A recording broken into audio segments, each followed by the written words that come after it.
So this is the pound yen analysis for Wednesday the 1st of November. Now let's have a look what happened on the 31st of October, the end of October. So we did see previous to where we were, we did see some buying momentum coming to the market in around the 49 level. And we've not broken down from there. So on the 31st, we were saying we were looking for another retest of this 49.78, and we did have a decisive break of 49.78. Actually, we didn't see much selling momentum come around this significant level of 49.78. What we did see was strong upside momentum, as can be indicated by these candles here. We've had a bit of wolf flag, and we do seem to have a break at the moment. So where do we expect prices to go?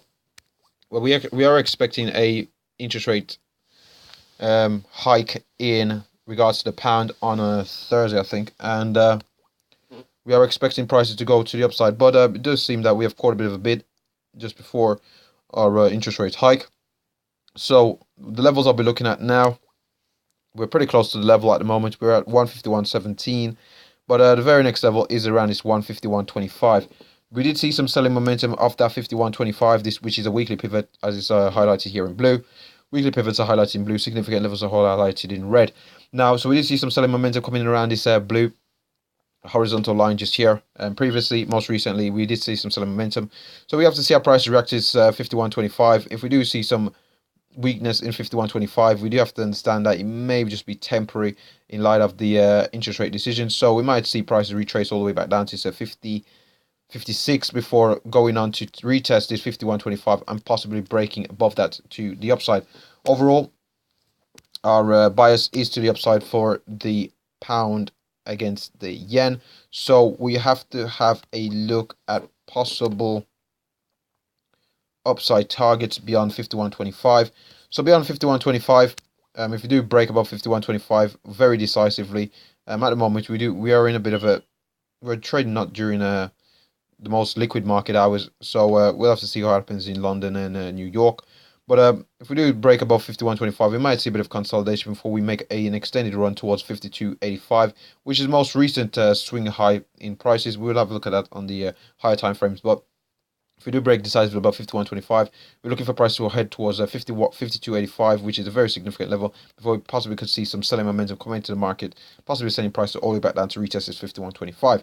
Now, if we do see a breakdown in prices, we did mention that we would be looking at the 56, but a deeper retracement all the way back down to a significant level of 49.78. We don't expect prices to get all the way down there, but we do have to mention this level as it is on the chart. So possibly, if we do see a heavier retracement than we anticipate, we could see prices come all the way down to 49.78 before we see some further upside momentum coming to the market. 52.85 being our upside target. So let's just have a quick look at the weekly time frame before we wrap up the analysis here on the pound yen. We're just going to have a scale on here correct. So on this weekly time frame, it's pretty much the same story. We've got a series of higher lows, higher highs. Well, this wasn't a higher high there, but we've had a series of this one wasn't slightly higher, but we've had some heavy retracements, which shows a bit of indecisiveness in the market. But we've had a series of higher lows, indicating that we are in a bit of an uptrend on the pound yen. We do have a significant candle, which is that very strong bearish candle there. We are operating in the shadow of it, and we did see some retracement, but so far we've seen a continuation to the upside on the weekly chart. So we do look poised to retest the most recent swing highs in around 52.85, beyond which we'll be looking at 54.72. Now we're just going to have a look at the daily time frame before we wrap up the pound yen analysis. So we're just going to let's go down to the daily chart. So on this daily chart, let's just grab the pen. So we did find some support in around this 47.35. We've come back down there, tested 47.35, and we've caught a bit of a bid. The price action in and around this area here is not what I ideally like to see.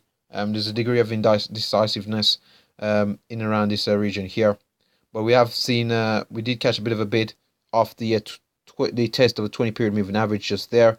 Had a bit of a test on the 27th of October, and since then we've had two consecutive bullish days. Currently, we do appear to be in line for our third consecutive bullish day, and we also have the interest rate decision. So we are going on to test this 51.25 at present. We had a strong day on the 31st of October, closing near the highs, so we do expect further upside momentum follow through. We do have to be aware, slightly to our left here, we do have most recent highs around 51.39, but if we do clear 51.25, we would expect prices to clear at 51.39 and head towards that 52.85, beyond which we're looking at 54.72. And we've already mentioned our downside target's been around 49.78 and possibly all the way down to 49 and beyond that 48.46. So that should wrap up the pound yen analysis. So before I go, LCS, like, comment, subscribe. Thanks for watching.